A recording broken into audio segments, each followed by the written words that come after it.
All right, well, let's go ahead and get started. Welcome, everyone. My name is Laura with Plano Public Library, and I want to thank you all for joining us for today's program. Please note your microphone and video have been turned off. If you have any questions, you can type them into the chat.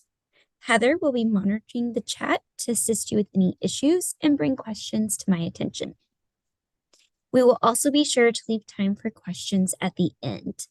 So a few housekeeping reminders that we would like to share with everyone. Please note that this program is being recorded and will be made available on the Plano Public Library YouTube page for later viewing. Soliciting business or selling merchandise during library virtual programs is prohibited. Please show respect for our presenter and one another throughout the program. And Zoom provides live captioning. The option is available in the Zoom toolbar. And with that taken care of, let's jump right into today's program, which is Be a Citizen Science iNaturalist. We are going to be looking at the citizen science tool iNaturalist. So what is citizen science? Citizen science is a collaboration between scientists and people who are curious or concerned about the world around them and are motivated to make a difference. Anyone can participate. The data collected by citizen scientists help professional scientists come to very real conclusions. And this picture here is of a citizen scientist doing a mountain goat survey for the National Park Service. And the tool that we're going to talk about today is something that really gets the citizen science information to the scientist, and that is iNaturalist. iNaturalist is an online social network of people sharing biodiversity information to help each other learn about nature. Its mission is to connect people to nature and advance biodiversity science and conservation. It began in 2008 as a master's final project for some students at UC Berkeley School of Information. Over the years, it expanded. In 2014, it became an initiative of the California Academy of Sciences, and in 2017, it became a joint initiative with the National Geographic Society. By 2023, iNaturalist had become an independent nonprofit organization. In the picture here, this is just a screen grab of April 16th, 2024 of observations uploaded to iNaturalist for Collin County. So you can see it is widespread in its use. iNaturalist is a crowdsourced species identification system and an organism occurrence recording tool. This means that you can use iNaturalist to record the plants, fungus, and animals that you see, as well as get help with identifying what they are. It does not record all ecological phenomena like rocks or water features. It's only going to record plants, animals, and fungus. There is a web version, and iNaturalist is available as a free app for both Apple and Android devices. Today, we will be talking about iNaturalist and its features. We will briefly discuss setting up your iNaturalist account, but the intent of this program is to introduce citizen scientists to iNaturalist. So I will talk about creating an iNaturalist account using the web version, but you also have the option to create an account using the app. So you're going to begin on the main page of the iNaturalist website, and Heather did drop that into the chat. And you will click sign up in the top right-hand corner. You will need an email to create your account. And on the right there is what that sign up little box is going to look like. You must agree to the terms of use, privacy policy, and community guidelines in order to create an account. Consenting to allow iNaturalist to store and process limited kinds of personal information is required because iNaturalist needs to share usernames and emails to manage accounts. Clicking Learn More will make a window pop up with more details.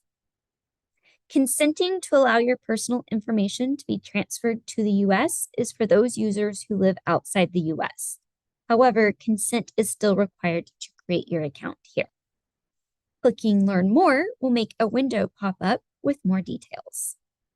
And then agreeing to license your photos, sounds, and observations so that scientists can use your data is not required, but it is recommended. If you want your submissions to be usable by researchers, you will want to say yes to this. You'll bear with me for just a moment. I'm going to switch to the my profile on iNaturalist to kind of show you what it's going to look like. So here is mine. And what we're going to look at right now is edit account settings and profile. Let's take a look at, we'll start with a profile. It does show your display name, how you want to be seen on the app. In any copyright attribution, it'll also show in any copyright attributions to your observations. So if someone's going to use a picture you took or, oh, it's not sharing my screen anymore. Thank you. Also, we have a question, Laura. Does it tell you about animals? It does. We'll get to that. Okay. So here, let's go back so you can see what I clicked. It'll get me there. So here is my profile page on iNaturalist. We're going to click specifically on the tab that says profile, and we're going to go down to edit account settings and profile. So here is the display name. This is what displays on your profile, as well as any copyright attributions that may occur. You can put a bio up. This is what you want other iNaturalist users to know about you. And then if we go over and click on account, you can choose your language, what language you want everything to be in. And then down below that is the option to select your time zone. So I chose just, I guess, Central Standard Time would be what we would refer to it if we were just looking at the US. It is Greenwich Mean Time -12 for the International Dateline West. You do have the option to make changes to your notifications. What kind of notifications you want to receive is entirely up to you. I have just all notifications turned on. So anytime someone mentions me or confirms my IDs or puts a comment or anything on anything I submitted, I do get an email. I've been on iNaturalist for a couple of years now, and the email notifications are not so overwhelming that it irritates me. I typically only get them when I upload a new observation and someone identifies it for me. It can decrease how many observations you get. Now, should you ever have a user that maybe isn't so great to you, you can block them. Again, this is something I've not ever encountered. If it is an unfortunate occurrence that it does, you can block them. And then on content and display, the big thing here is you can decide if you want the common name or scientific name of things displayed when you're using iNaturalist. So I have chose the common name, and that is just going to say like an eastern gray squirrel instead of its Latin name. And then you also have community moderation settings, because iNaturalist is a social network, others can ID your observations for you. We'll get into this more in a little bit, but this can be very helpful if you are unsure of what you are looking at. But if you would rather others not be able to ID your observations, you can control those settings here. And so I have said anyone can do my observations for me. Okay, we are going to switch back to the PowerPoint.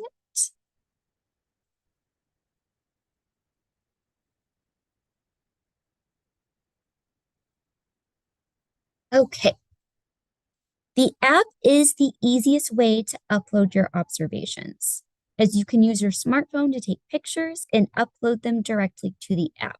Now, I have an Android device. So the screenshots you're about to see are what the app looks like to Android users. The process of adding an observation to an iPhone is very similar to the Android device, but the graphics are going to look a little different. So you can view the step-by-step iPhone instructions on the Getting Started page on iNaturalist's website. So we're going to start on the main page of the app, which is that first screenshot there on the left.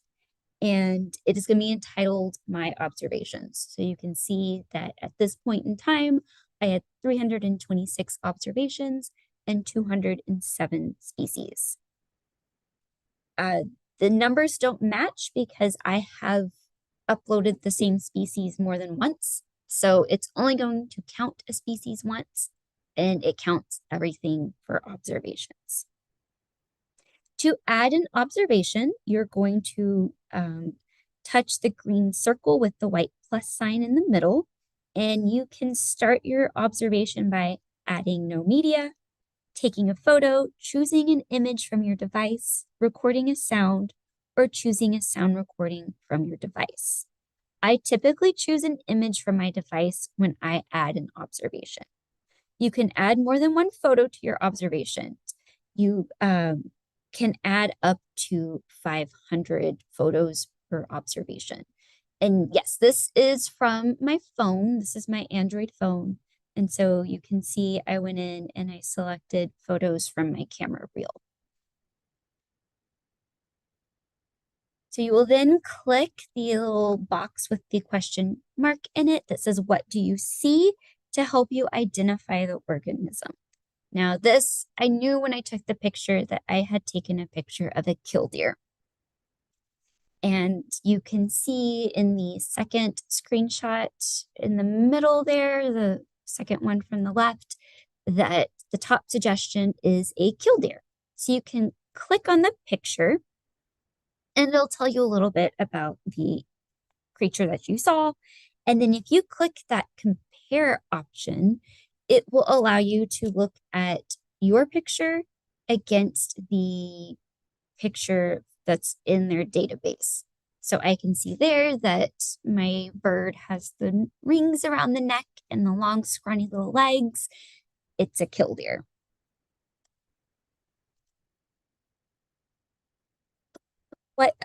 Notes give you the option to add more information beyond what you entered in the observation. Now, date, time, and location should auto-populate, so you won't have to go in and add this. But under location visibility, there's 3 options: open, obscured, and private. Open will show other users the location, the latitude and longitude of your observation. Obscured will make the latitude and longitude more general, while private will post no location information. I always go with open. You can see here that I submitted this observation at Carpenter Park Soccer Field A, but let's say you are recording an observation of something that is protected and you don't necessarily want people just going straight to it and looking for it because it could be detrimental to the species' health. You can do obscured or private in that case. Now, if you are submitting an observation of something that has been intentionally grown, like in some landscaping or at an arboretum, or an animal in the care of humans, such as at a zoo or a wildlife refuge, you will want to check the box next to, is it captive or cultivated? These typically won't be very helpful to researchers, but I do like to use iNaturalist to identify plants that I come across in landscaping sometime. So make sure if you're doing that, you let other users know that is a captive or cultivated organism. And below that is projects, which we will go into more later, but it is here where you can add those projects. And then you will just click the green circle with the check mark to submit your observation. So what does an observation look like? Let's take a look. So at the top, you will see your profile picture and username, as well as the date and time of the observation. Below that are your pictures with the observation's ID below it. And if you click the arrow, it will display more information about your organism. So if you wanted to know more about a killdeer and you were in this observation, you would click that arrow and it'll take you to an information page. And then under the circle with an eye in it, that second screenshot there on the right is what that looks like. There's a map showing where the observation was made. And then it says data quality. Data quality is an assessment summary of an observation's accuracy and completeness, which determines its suitability for sharing with data partners. So basically, it's gauging if it is a useful observation to researchers or not. When you're uploading something to iNaturalist, it must be a verifiable observation. These are observations that have a date, is geo-referenced, meaning it has latitude and longitude coordinates, has a picture or sound recordings, and is not captive or cultivated. And all observations begin as a verifiable observation, and then they are either labeled as need ID or casual grade. Casual grade are those that don't meet those verifiable statuses. So if you were to take a picture of a plant in landscaping, it would not be considered a verifiable observation. Your observation will become research grade when the iNaturalist community agrees on a specific level of ID or lower. So it may just say bird or killdeer. And 2/3 or more of identifiers must agree for it to become research grade. And I took these screenshots as I did this observations upload, but at this point in time, it has reached research grade. You then have the option to add annotations, and you can edit the annotations yourself or someone else might do it for you. These will change based on what type of organism you've described. What is shown here are for birds. There will not be the same life stages for mammals. It changes from organism to organism. Now, don't feel like you have to answer all of these. You can answer some or none. It is up to you and your comfort level with your identification of what you saw. So the first thing you're going to do is say if it is alive or dead. You can submit deceased organisms through iNaturalist. And then you'll say the evidence of presence, and you can select more than one. So what told you there was an organism there if you did not see the animal itself? A feather, scat, or its poop, a trap, a bone, an egg, a construction, which in this case would be a nest, but could also be a web or a burrow. And then the life stage, is it an adult, a juvenile? Is it an egg? Hasn't hatched yet? And then its sex. If you can tell if it's female or male, you can put that here. If you can't tell, you can leave it blank or put cannot be determined. And then if you click on the two little chat boxes, it will take you to comments and you can see others' idea of your organism and any comments that they have left behind. And you can see here, I uploaded it an hour prior to taking this screenshot, and 10 minutes later, someone agreed with me that this was a killdeer.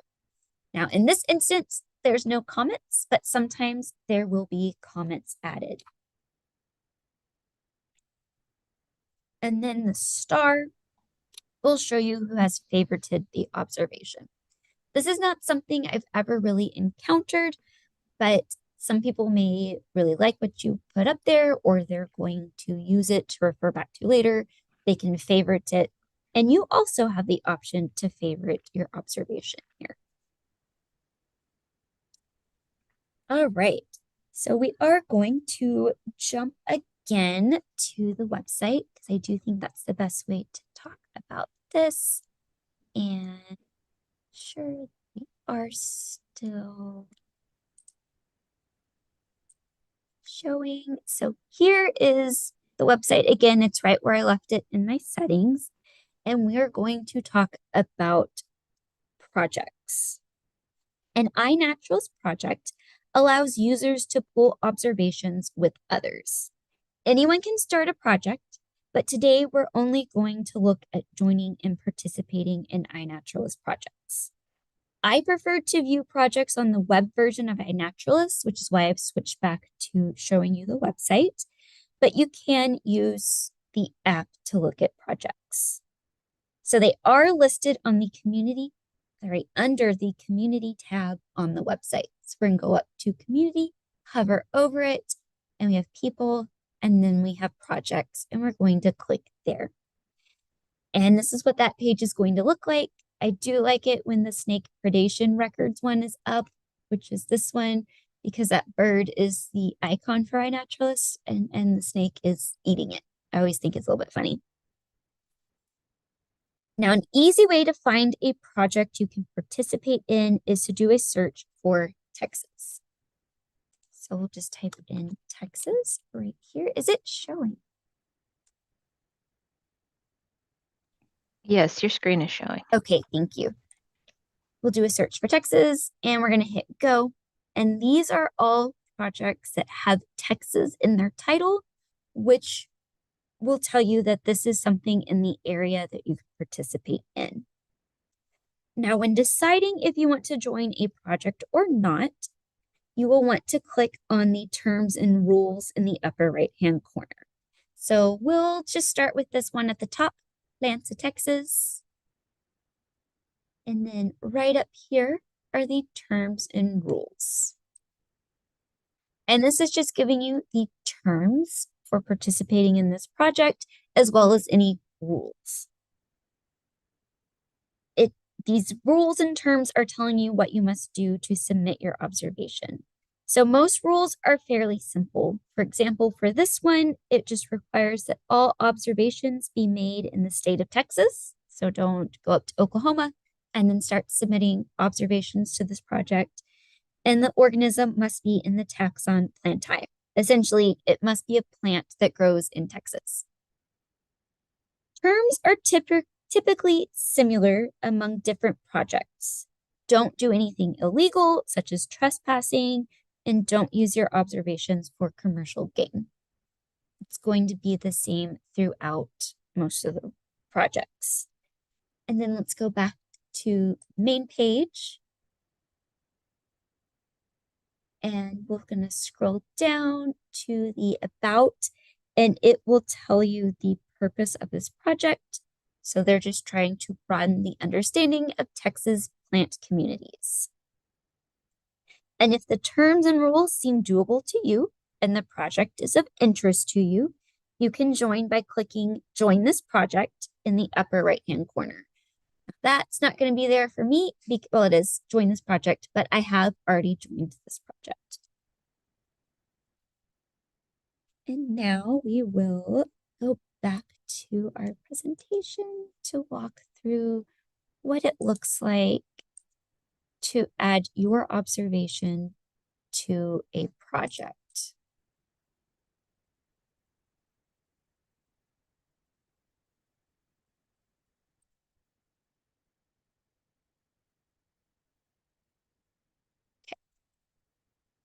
So when you are editing an observation, you will click Add to Project down at the very bottom. So it has like a little briefcase that says Add to Projects. You'll click there, and then you'll select the project you want to upload it to based on the ones that you have joined.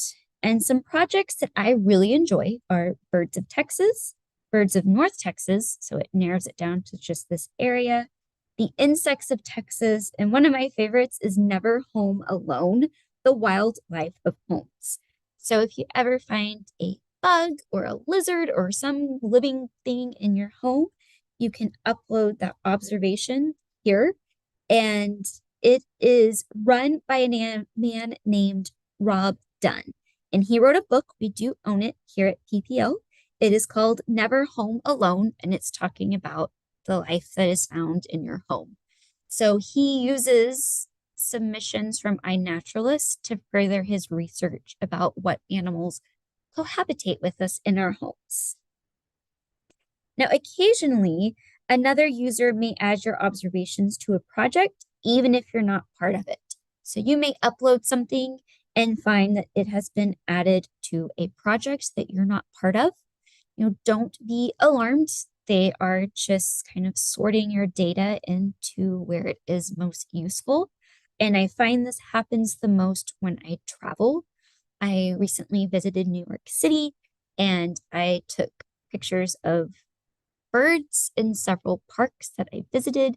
And there is a research project going on in New York City about birds found in the city's parks. And so someone added my observations to those.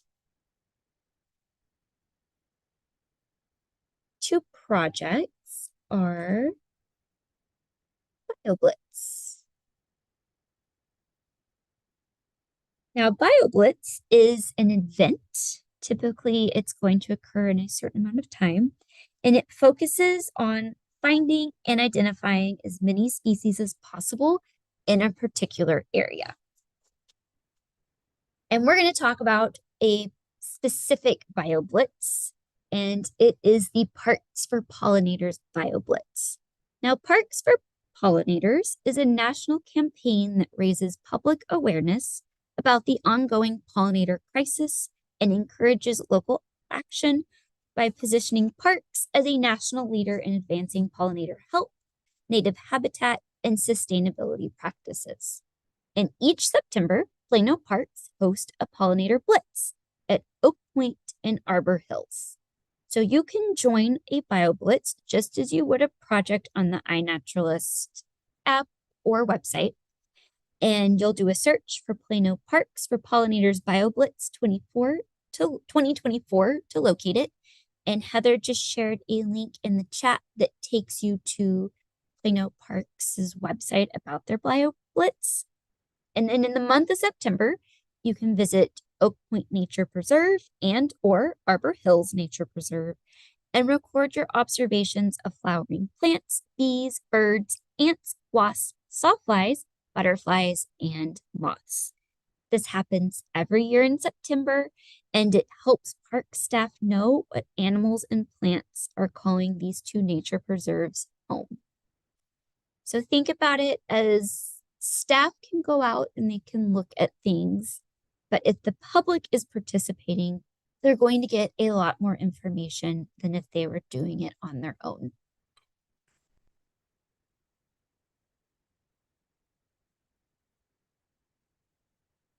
Now, in addition to submitting observations, you can also identify the observations of others. In both the app and the browser version, you can view others' observations under Explore. And it's typically going to look something like this. Click on an observation to get a closer look at it, and then click on the comments to make your observation. So the screenshot there on the right is in the app on an Android device. And you can see I clicked on a fox squirrel and someone identified it as tree squirrels. Someone else narrowed that down to fox squirrel. And if I agree with this ID, I would just click agree. And that is how they get that 2/3 majority research grade analysis or tag attached to it. But if you think it's something else, you can suggest ID. Now, I like to use the suggestion of other users to help me ID things I am not familiar with. So sometimes if I have no idea what I'm looking at, but if I know it's a bird or an insect, I'll just label it as a bird or an insect. And I just wait for someone who knows more than me to ID it for me. And in order to return the favor, I do try to ID the observation of others. I am not the best at it. There are a lot more people on this app who know way more about things than I do, but there's typically plenty of neighborhood birds I can recognize and can ID for people. It's very helpful if you're trying to figure out what you're looking at. I do use the Merlin app to identify birds, but sometimes it can't tell me what I'm looking at. So I can just put in this is a bird, and someone could say, oh, it's a Western kingbird. Or I can put, I think this is a neotropical cormorant, but that's just my best guess. If someone else can identify what it is, that would be great.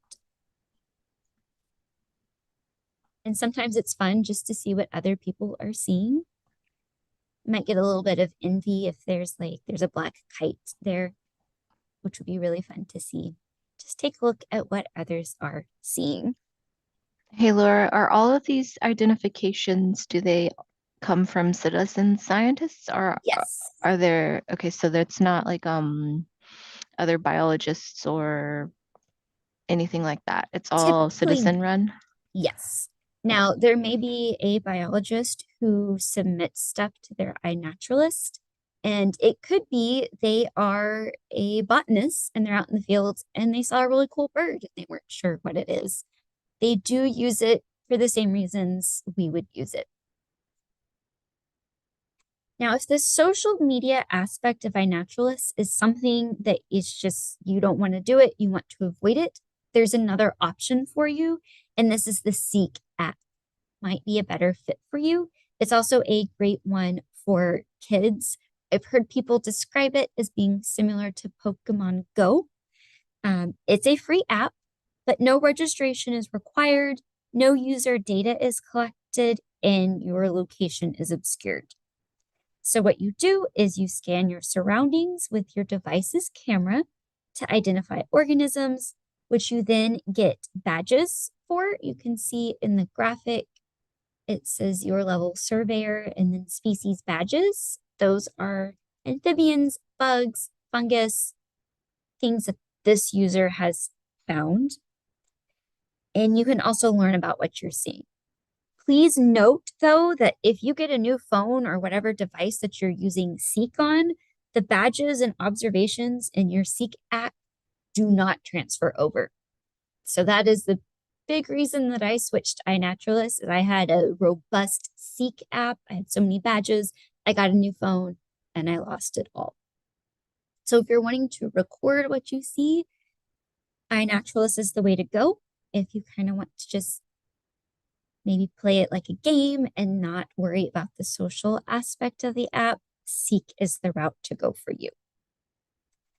Well, now let's take a look at a few iNaturalist success stories. So these are things that have happened because citizen scientists have posted their observations. So the first one we're going to look at is the frosted phoenix moth. And so you can see this man here is an iNaturalist user. He was on vacation in New Zealand and he likes moths. So he hung a moth light out on his hotel balcony just to see what moths might show up. And the next morning, he saw a moth he did not recognize. It was this one. He posted it to iNaturalist, and soon there was an answer for him. It was a frosted phoenix moth. And if you look up this observation, it's really neat to see everyone's excitement in the comments because this moth hadn't been seen in 65 years. He's the first person that anyone knows of to have ever taken a picture of it. And there was a lot of excited people in the comments just saying, oh my goodness, this is so cool. No one's seen this. And New Zealand figured out that not only is this moth not extinct, people are seeing it in as common as a place as a hotel balcony. Our next one is the Myxoma petrinarinum. That is its Latin binomial name. I don't have a common name for it. But in the 1700s, during one of Captain Cook's Pacific voyages, a snail shell was collected. And that illustration on the top is the recording of what they found on their trip through the Pacific. And it was deemed a new species, and no one saw it again. It was put away in a drawer, and they didn't know anything about it other than where this person who was a part of Captain Cook's crew saw it.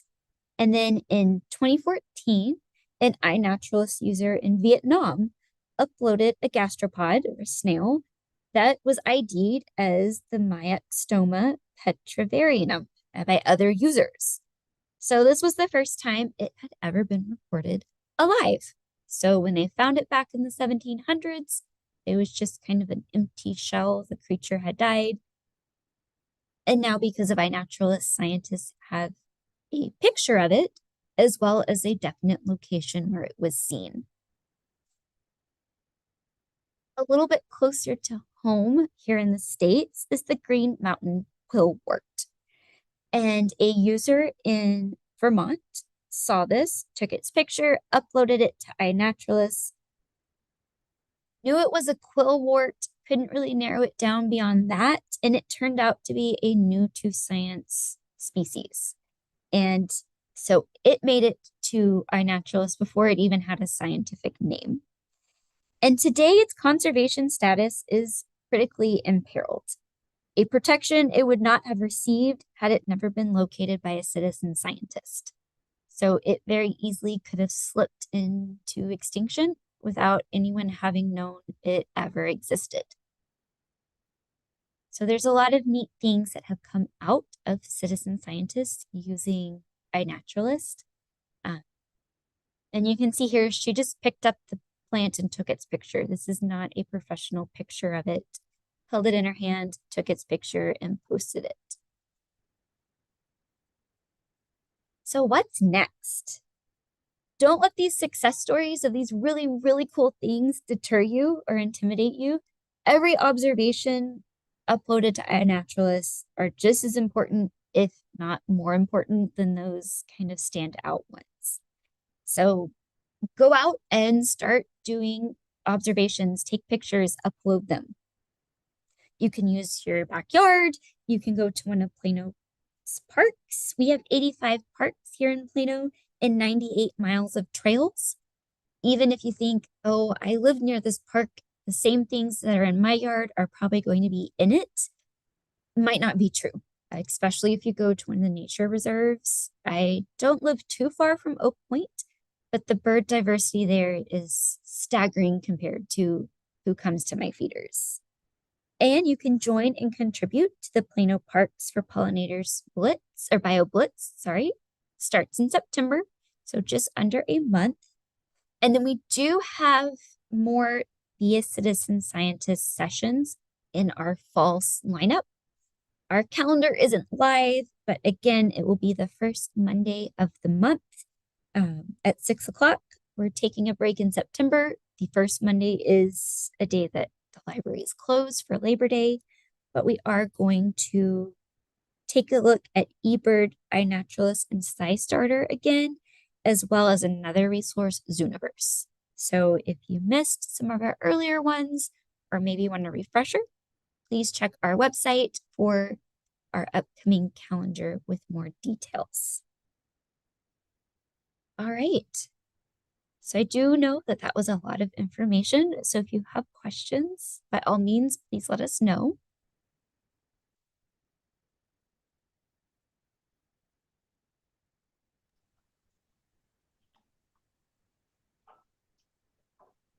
Okay, nothing in the Q&A or chat yet. Both of those are open if anybody would like to submit questions before we fully end the program. And one thing that I really like to use iNaturalist for, I like to see how many bird species I can see in a year.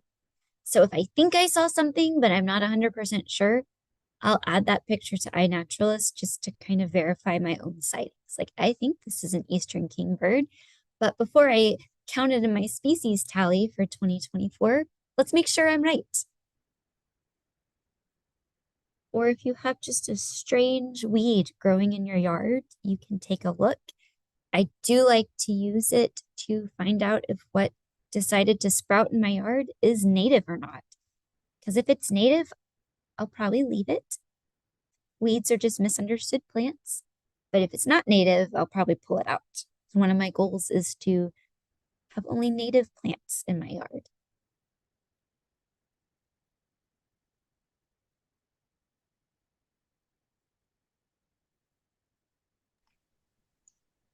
Okay, still not seeing any other questions coming up. If you happen to think of one later after the session is over, you can use our Ask a Librarian feature on our website to submit it. They'll know who to get it to. You can just say it's from the Monday night Be a Citizen Scientist program.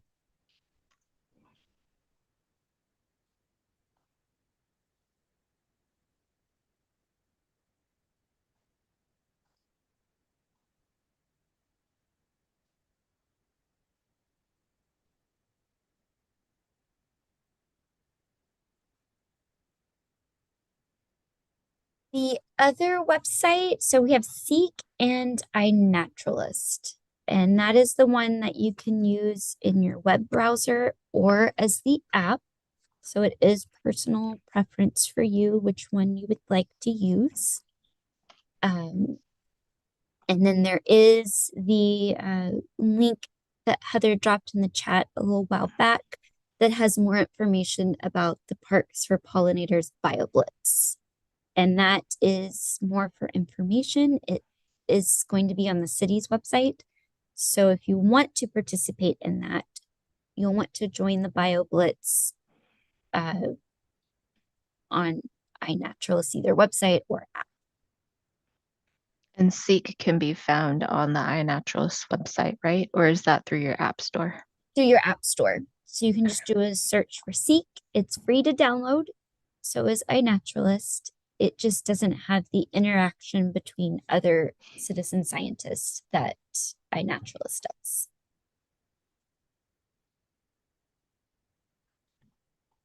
I'm dropping all those links into the chat again.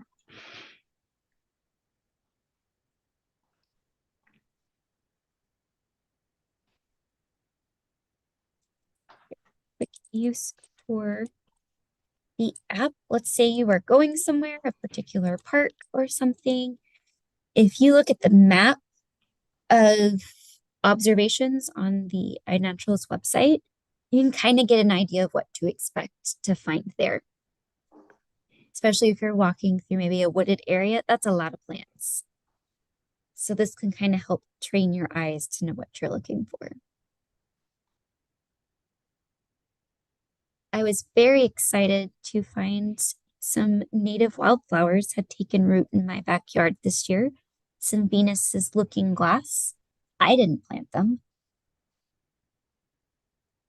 They decided to pioneer themselves into my yard, which was very exciting. My pollinators love them.